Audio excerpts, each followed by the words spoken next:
Namaskar and welcome back to the channel. So we are back to discuss the remedy for the day, which is called Silesia terra. और ये silica यानी pure flint से बनी हुई remedy है और आज की रेफरेंस बुक है again Boericke new manual of homoeopathic materia medica with repertory. तो जो साइलिशिया का एक्शन बताया गया है वो तब बताया गया है कि जब imperfect assimilation and consequent effective nutrition होता है बॉडी में, यानी जो डाइजेस्ट हो रहा है बॉडी में फूड, उसके जो न्यूट्रिएंट्स हैं वो बॉडी अब्जॉर्ब नहीं कर पा रही है या फिर अब्जॉर्ब करके उनको प्रॉपर यूटिलाइज नहीं कर पा रही है, तब होता है। तो न्यूट्रिशन ढंग से नहीं आता है क्योंकि अब्जॉर्प्शन में प्रॉब्लम है। हो सकता है खाना भी पेशेंट अच्छे से खाता हो लेकिन उसकी जो हेल्थ है वो उतनी अच्छी ना हो। फिर ये एक न्यूरोस्थेनिक स्टेट पे जो स्टेट्स हैं इन कॉन्सिक्वेंस प्रोड्यूस कर देती है प्रूविंग के वक्त, यानी डिफेक्टिव एसिमिलेशन की वजह से जो न्यूरोस्थेनिक स्टेट्स हो रही हैं उन पे अच्छा काम करती है with an increase susceptibility to stimuli and exaggerated reflexes. तो जो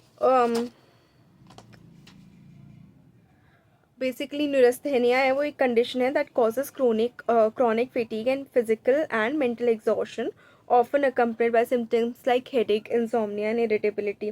तो खाना ढंग से यूटिलाइज नहीं कर पा रही है बॉडी, इसलिए न्यूरोस्थेनिक स्टेट्स प्रोड्यूस हो रही हैं और उसकी ससेप्टेबिलिटी जो है बढ़ जाती है। नर्वस स्टिमुलाई और रिफ्लेक्सेस जो है एग्जैजरेट हो जाते हैं।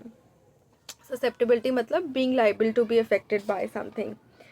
फिर डिजीजेज ऑफ बोन्स में दे सकते हैं, केरीज में दे सकते हैं, नेक्रोसिस में दे सकते हैं। साइलिशिया जो है it can stimulate the organism to reabsorb fibrotic conditions and scar tissue. जहाँ पे स्कार टिश्यू हो जाता है कहीं बॉडी में तो उसको ठीक करने के लिए इसको दे सकते हैं, इस रेमेडी को दे सकते हैं ताकि वो उस फाइब्रोटिक टिश्यू को रीअब्जॉर्ब कर ले, वहाँ पे जितनी हो सके इसके जो उसका स्ट्रक्चर है ऑर्गन का वो नॉर्मलाइज कर सके।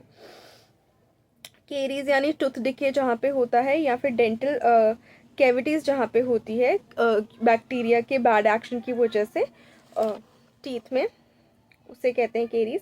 फिर in phthisis it must be used with care. Phthisis यानी ट्यूबरकुलोसिस या उतनी ही कोई वीकनिंग डिजीज़, तो ऐसी किसी डिजीज़ में बहुत ही केयरफुली इसको यूज़ करना चाहिए फॉर इट हियर। क्योंकि it may cause the absorption of scar tissue, liberate the disease walled into new activities. J Weir का ऐसा कहना है, पूरा सेंटेंस में दोबारा पढ़ देती हूँ। In phthisis it must be used with care for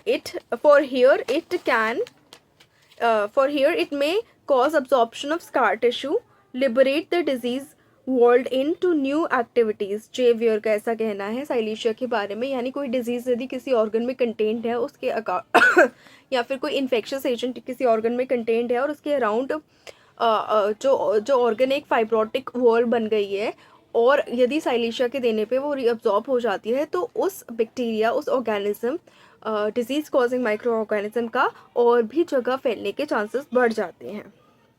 organic changes cause करती है, डीप है, स्लो इन एक्शन है, तो इसीलिए इसको दे के समय देना चाहिए रेमेडी को। और हाई पोटेंसी में डेफिनेटली अगर डीप एक्टिंग है तो आप दोबारा रिपीट करने से पहले सोचेंगे, तो एक समय के बाद ही करेंगे। पीरियोडिकल स्टेट्स में से दे सकते हैं, कोई बीमारी बार बार हो रही हो सेम पीरियड पे। एब्सेसिस में क्विंजी के केस में इसको दे सकते हैं। Headache, spasms, epilepsy, sensation of cold before an attack, in cases में इसको दे सकते हैं। तो क्विंजी क्या होती है? एक तरीके की एब्सेस है in the connective tissue around a tonsil, usually resulting from bacterial infection and often accompanied by fever, pain and swelling. Spasm में सडन मूवमेंट होता है मसल का, एठन जिसे कहते हैं मरोड़, जो कंट्रोल में नहीं होता, इनवॉलंटरी होता है। एपिलेप्सी एक क्रॉनिक ब्रेन डिसऑर्डर है that causes seizures which are brief episodes of involuntary movement of or loss of consciousness. तो इन केसेस में साइलिशिया को यूज़ कर सकते हैं। फिर नेक्स्ट इसको दे सकते हैं कीलॉइड ग्रोथ में। अब कीलॉइड ग्रोथ क्या है? स्कार टिश्यू अब्जॉर्प्शन इसका अच्छा फंक्शन है साइलिशिया का। तो कीलॉइड ग्रोथ एक तरीके की growth of extra scar tissue है that occurs when the skin has healed after an injury. अब कीलॉइड बेसिकली सर्जरी के बाद भी हो जाता है बहुत सारे पेशेंट्स में, यानी वहाँ कट लगा, सूचर्स लगे, हील हो गया, लेकिन वहाँ एक तरीके का स्कार टिश्यू बन गया, थोड़ा मोटा और उसको कीलोइड कहते हैं। वो हील ही नहीं होता बहुत समय तक। बहुत लोगों को ईयर के प्रिक कराने के बाद भी कीलोइड फॉर्मेशन हो जाती है, तो वो हील होगा प्रिक और कीलोइड फॉर्मेशन हो जाएगी। फिर अब स्क्रोफुलस रेकाइटिक चिल्ड्रन में दे सकते हैं with a large head, open fontanelles and sutures, distended abdomen, slow in walking. अब स्क्रोफुला तो बेसिकली एक डिजीज़ है जिसका दैट कॉजेज टीबी और TB like bacteria to affect the lymph nodes, particularly in the neck. Scrofula is also known as mycobacterial cervical lymphadenitis and was historically called King's evil. स्क्रोफिला के बारे में बात कर रही हूँ। स्क्रोफिलस यहाँ पे रेफर कर सकता है कि या तो स्क्रोफिला ही हुआ हो या फिर ऐसी वीक कंडीशन जिसमें इतना पेशेंट इतना वीक हो गया हो, लिम्फ नोड्स अफेक्टेड हो, उस कंडीशन को स्क्रोफिलस रिगार्ड कर सकते हैं। रेकाइटिक यानी relating to or by affected by or suffering from rickets, a condition that causes soft or weak bones in children. तो स्क्रोफिलस कंडीशन रेकाइटिक चिल्ड्रन में इसको दे सकते हैं, और बच्चों में दे सकते हैं जिनके ओपन फ्रंटेल्स हैं, यानी सॉफ्ट स्पॉट्स बहुत ज़्यादा हैं अभी तक, जो थोड़े से हार्डन हो जाने चाहिए थे अभी भी हैं सिर पर, उनमें दे सकते हैं। And soft fontanelles and sutures, distended abdomen है, slow in walking. Ill effects of vaccination के बाद दे सकते हैं। वैक्सीनेशन के बाद कोई कंप्लेंट शुरू हुई है पेशेंट में तो उसको दे सकते हैं। सप्यूरेटिव प्रोसेसेस में इस रेमेडी को यूज़ कर सकते हैं, और सप्यूरेटिव प्रोसेस यानी suppuration, formation and discharge of pus जिनमें हो रहा है तो उन चीज़ों में यूज़ कर सकते हैं। It is related to all fistulous बरोइंग्स।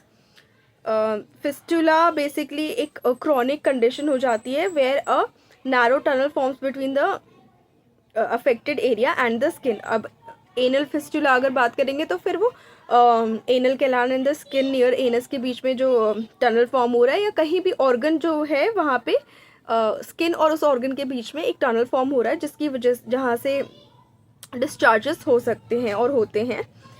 तो सारी फिस्टुलस बरोइंग्स में इसको दे सकते हैं। ये क्या करती है, ripens abscesses since it promotes suppuration. अब साइलीशिया का एक बहुत ही अच्छा फंक्शन है और इसीलिए इसको बहुत केयरफुली भी यूज़ करना चाहिए। जहाँ भी एब्सेस होगी ना, ये उसको और पका के उसका सारा पस बाहर निकाल देगी। वहीं अगर हिपार सल्फ को इससे इसके अगर कई बार एब्सेस के केस में साइलीशिया हिपार सल्फ को इसीलिए साथ साथ देते हैं ताकि जहाँ निकालना है वो निकाल सके, जहाँ उस चीज़ को वहीं ख़त्म करना है वो हिपार कर सके। तो that is why silicea and hepar sulph are alternatively given in some cases of abscesses. और मैं कुछ केसेस की बात कर रही हूँ, please do not self prescribe, it can be really dangerous. हो सकता है ठीक भी ना हो एब्सेस और ख़राब हो जाए। सो येस, आप अपना पूरा कंप्लीट केस पिक्चर लेके डॉक्टर के पास जाइए, वो आपको जो रेमेडी देंगे आप उसको लीजिए। फिर आते हैं silicea patient is cold, chilly, hugs the fire. इतना ठंडा है वो अंदर से, इतनी ठंड लगती है कि वो आग के साथ ही बैठना पसंद करता है। Wants plenty of warm clothing, hates draughts, hands and feet cold, worse in winter. सर्दियाँ उसको परेशान कर देती हैं बिकॉज पहले ही वो बहुत चिली पेशेंट है। Lack of vital heat, prostration of mind and body देखी जा सकती है इस पेशेंट में। Great sensitiveness to taking cold, intolerance to alcoholic stimulants. Alcoholic stimulants बिल्कुल भी बर्दाश्त से बाहर होते हैं साइलीशिया पेशेंट के। Ailments attended with pus formation. Epilepsy के केस में want of grit, moral or physical. Patient को जो है एक तरीके का करेज या मतलब करेज या कोई वो चाहिए होता है अंदर से कि हाँ मैं कर सकता हूँ, तो वो ग्रिट चाहिए होती है पेशेंट को, चाहे वो मॉरल हो या फिजिकल हो। उसको उस तरीके का सपोर्ट चाहिए होता है कि लोग उसको बोलें कि हाँ आप कर सकते हो, या अपने अंदर से उसको आए कि हाँ मैं करेजियस हूँ। तो ये है साइलीशिया पेशेंट की पिक्चर इन जिस्ट में। और ये रेमेडी बहुत सारी बुक्स में दी हुई है, मैं तो अभी सिर्फ बोरिक से बता रही हूँ, तो इसलिए प्लीज़ सेल्फ प्रिस्क्राइब मत कीजिएगा बिकॉज इस रेमेडी के और बहुत ज़्यादा सिम्टम्स है, और एक ही सिम्टम बहुत सारी रेमेडीज़ में कवर्ड है जिसका एग्रेवेशन और अम्यूलरेशन यानी कैसे बढ़ता है, कैसे घटता है, या कब होता है कब नहीं होता है, उसके बेसिस पे उस रेमेडी को चूज़ किया जाता है आपके लिए। अब कवर करते हैं साइलीशिया पेशेंट का माइंड। तो माइंड पेशेंट का यील्डिंग है, यानी यील्डिंग का मतलब हुआ कि to stop refusing to do something और टू ओबे समथिंग, यानी किसी के सामने झुक जाना, जो जैसा कह रहा है वो वैसा कर देना। साइलीशिया पेशेंट ज़्यादा किसी को कॉन्ट्रोडिक्ट नहीं कर सकते हैं, उनको सामने वाला गलत भी लेगा तो भी ज़्यादातर कॉन्ट्रोडिक्ट नहीं कर पाएंगे, वो ज़्यादातर हाँ कह देते हैं, चलो ये काम करना है हाँ कर देते हैं, ये काम करना है कर देते हैं, ये काम करना है कर देते हैं चाहे अंदर से मन हो या ना हो। तो इसीलिए फेंट हार्टेड और एंशियस रहते हैं, क्योंकि मन नहीं है अंदर से फिर भी करना पड़ रहा है, इसलिए एंशियस है फेंट हार्टेड है इसलिए बोल नहीं सकते ना, जब ना कहने का मन होता है तब भी। नर्वस एंड एक्साइटेबल होते हैं, सेंसिटिव टू ऑल इम्प्रेशंस, कोई भी बाहर से कुछ भी कह रहा है, कुछ भी हो रहा है, सब उनको अफेक्ट करता है, नेगेटिव पॉजिटिव सब। ब्रेन फैग यानी बहुत फिटीग हो जाता है। ऑब्स्टिनेट होते हैं, अपनी बात पे अड़ जाते हैं, माइंड में ही अड़ सकते हैं लेकिन सामने कहने में दिक्कत होती है। अपने ओपिनियंस उनके फिक्स रहेंगे कि हाँ ये क्या कहते हैं, ये ऐसा है तो ऐसा ही है, लेकिन किसी के सामने कहने में या किसी की चीज़ को मना करने में उनको तकलीफ होती है, इसलिए वो काम तो कर ही देते हैं। हेडस्ट्रॉन्ग चिल्ड्रन होते हैं, ऑब्स्टिनेट हेडस्ट्रॉन्ग, जिद पकड़ जाते हैं, ये चाहिए तो चाहिए। एब्स्ट्रैक्टेड होता है पेशेंट, और साइलिशिया का fixed ideas, thinks only of pins, fears them, searches them and counts them. तो पेशेंट जब एब्स्ट्रैक्टेड रहेगा तो वो कंसंट्रेशन लैक करता है around what regarding what is happening around him. उसको कोई मतलब लेना देना नहीं होता, ना ही उसके ऊपर कंसंट्रेशन होता है कि आसपास हो क्या रहा है। इस पेशेंट में फिक्स्ड आइडियाज़ रहते हैं, यानी कि एक idea specially one of an obsessional nature that is persistent, maintained and not subject to change. आप उसको कितने भी प्रूफ दे लो, अंदर उसके आइडियाज़ चेंज होंगे ही नहीं बाहर से, चाहे वो हाँ ना कुछ भी कह रहा हो। उसके बाद पेन्स का फियर है इस पेशेंट में, मतलब उसको लगता है कहीं भी पेन होंगे तो सर्च करके काउंट करके अलग रख दो, इतना डर है कि कोई भी इधर उधर ना रह जाए। अब आते हैं इसके हेड पे पेशेंट के। तो पेशेंट का जो हेड है एक्स फ्रॉम फास्टिंग, मतलब जब भी व्रत रखेगा पेशेंट को सर दर्द होगा। Vertigo from looking up, better wrapping up warmly when lying on the left side, ऊपर देखने से दर्द होगा, वर्टाइगो चक्कर आएंगे, हेड को कवर रखने से ठीक लगेगा, लेफ्ट साइड पे सोने से ठीक लगेगा। इस सिम्टम को कंपेयर किया गया है मैगम्यूर और स्ट्रॉन्शियम से, तो इसीलिए please do not self prescribe. एक सिम्टम बहुत सारी रेमेडीज़ में होता है, लेकिन आपके कंप्लीट केस पिक्चर देख के आपको कोई भी रेमेडी प्रिस्क्राइब की जाती है। प्रोफ्यूज स्वेट रहता है पेशेंट का हेड पे, ऑफेंसिव है, स्मेल होती है, and extends to the neck, head और नेक पे स्वेट है इसमें पेशेंट में। Pain begins in the occiput यानी बैक ऑफ द हेड पे शुरू होता है, and spreads all over the head and settles over the eyes, पीछे से आके यहाँ पे आके सेटल हो जाएगा ओवर द आईज पे। स्वेलिंग इन द ग्लैबुला, यहाँ पे स्वेलिंग होगी पेशेंट के। Glabella basically smooth prominence between the eyebrows, यानी यही देखने को स्वेलिंग यहाँ पे देखने को मिलती है। आइज़ के सिम्टम्स पे आते हैं फिर साइलिशिया के। तो आइज़ जो है, एंगल्स ऑफ आइज़ अफेक्टेड होते हैं। अब ये हर तरीके से आप इसको ले सकते हैं, या तो विजन का जो एंगल है वो भी अफेक्टेड हो सकता है, या फिर जो एंगल आई के बन रहे हैं आपस में आई के स्ट्रक्चर्स के बीच में, वो भी अफेक्टेड हो सकते हैं। स्वेलिंग ऑफ लैक्रिमल डक्ट देखी जा सकती है, जहाँ से डिस्चार्जेस होते हैं आइज़ में। Aversion to light, specially daylight यानी सीधे सूरज की रोशनी इसको परेशान करती है, ये उसको पसंद नहीं करता है ये patient. It produces dazzling sharp pain through eyes, यानी बाहर की रोशनी में, सूरज की रोशनी में स्पेसिफिकली डार्जलिंग शार्प पेन होता है आइज़ में। फोटोफोबिया की कंडीशन देखी जा सकती है। आइज़ जो है tender to touch, worse when closed, बंद करना भी पसंद नहीं है, अंधेरे में ही रहना पड़ेगा, लाइट पसंद नहीं है, डे लाइट पसंद नहीं है, और आंख बंद भी नहीं कर सकता, दर्द होता है। तो ये देखा जा सकता है इसकी आइज़ में। विजन जो है कंफ्यूज होता है पेशेंट का। Letters run together on reading. Styes देखने को मिल सकते हैं। आइराइटिस एंड आइरिडोकोरोइडाइटिस पेशेंट में देखने को मिल सकता है। तो आइरिडोकोरोइडाइटिस बेसिकली कंडीशन है that causes inflammation of the iris and choroid of the eye, और आइराइटिस का हल खाली यानी आइरिस का इन्फ्लेमेशन होगा। तो आइज की स्ट्रक्चर्स का इन्फ्लेमेशन इस रेमेडी में देखने को मिल रहा है।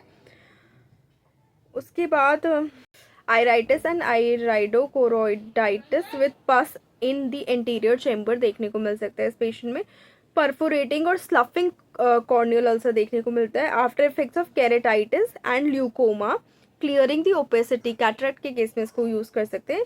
Use 30th potency for months. अब एक तरफ ये बहुत ज़्यादा डीप एक्टिंग रेमेडी है, लेकिन कैटरेक्ट के केस में, या जहाँ पे कुछ ऐसा बन गया है जिसको क्लियर करना बहुत ज़रूरी है आइज़ में, कुछ फाइब्रस बन गया है, तो वहाँ पे इसको रिपीट कर सकते हैं आइज़ के केस में। मैं कैटरैक्ट के केस में बात कर रही हूँ, कोई इन्फेक्शन के केस में बात नहीं कर रही। कैटरैक्ट के केस में जहाँ पे इन्फेक्शन नहीं है वहाँ पे इसको रिपीट कर सकते हैं 30 पोटेंसी में फॉर मंथ, और कैटरैक्ट क्लियर हो सकता है इस रेमेडी से। अगेन पेशेंट पिक्चर और रेमेडी पिक्चर मैच कर रही है तब। तो यहाँ पे 2 टर्म्स यूज़ हुए थे, केरेटाइटिस और ल्यूकोमा। तो केरेटाइटिस बेसिकली एक कंडीशन है जहाँ जो कि इन्फ्लेमेशन कॉज करती है कॉर्निया का, और कॉर्निया बेसिकली जो क्लियर विंडो है that covers the pupil and iris of the eye, उसको कहते हैं।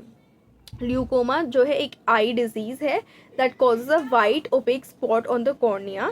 It's a type of scarring that occurs when the cornea is injured by trauma, inflammation और एनी अदर थिंग। कोई injury हुई हो, कोई ब्लो हुआ हो, उस वजह से इंजर हो गया है कॉर्निया। तो ऐसी स्कारिंग में जहाँ पे इन्फेक्शन नहीं है वहाँ आप इसको यूज़ कर सकते हैं साइलीशिया को। कैटरैक्ट इन ऑफिस वर्कर्स के केस में साइलीशिया को बहुत अच्छे से यूज़ कर सकते हैं। अगेन पूरी पेशेंट पिक्चर और रेमेडी पिक्चर मैच होनी चाहिए। अब ईयर्स के केस में बात करते हैं। ईयर्स जो है फेटेड डिस्चार्ज हो सकते हैं ईयर में, यानी otorrhoea drainage from the year देखने को मिलती है। केरीज इन द मेस्टोइड में भी बैक्टीरियल इन्फेक्शन की वजह से बोन इरोजन हो सकता है। उसके बाद loud pistol like retort patient को सुनाई दे सकती है कानों में, इतना ज़्यादा उनको सेंसेशन बढ़ जाती है उसमें कानों में। Sensitive to noise, roaring in ears tinnitus के केस में। टिनाइटस स्पेसिफिकली जहाँ पे मतलब लार्ज पिस्टल लाइक रिटोर्ट सुनाई दे रही है, उसकी आवाज़ सुनाई दे रही है, वहाँ पे आप इसको दे सकते हैं। उसके बाद आते हैं नोज़ पे। तो nose itching on the tip of nose होती है। Dry hard crust from bleeding when loosened, मतलब नोज़ पे उसके नोज़ के अंदर या उसको पेशेंट को ड्राई हार्ड क्रस्ट फॉर्म हो जाएंगे, और जब उनको हटाओगे तो ब्लीड होना शुरू कर जाएगा पेशेंट के नोज़ से। नेज़ल बोन्स जो सेंसिटिव होती हैं। Sneezing in the morning, obstructed and anosmia, perforation of septum देखने को मिलता है। नोज़ में स्मेल नहीं आएगी, स्मेल करने में दिक्कत होगी, उतने अच्छे से स्मेल नहीं कर पाएंगे ये साइलीशिया के पेशेंट। और ब्लॉक नोज देखने को मिल सकती है, परफोरेशन ऑफ सेप्टम देखने को मिल सकता है।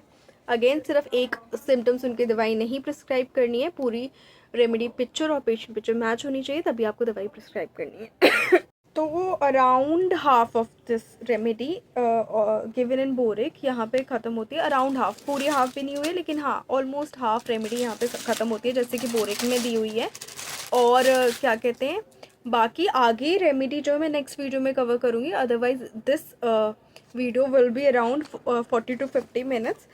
बहुत बड़ी रेमेडी बोरिक में डिस्क्रिप्शन में दी हुई है ये। So that's it for this video. Please like the video, share the video, and subscribe to the channel, and do not forget to hit the bell icon. Thank you so much.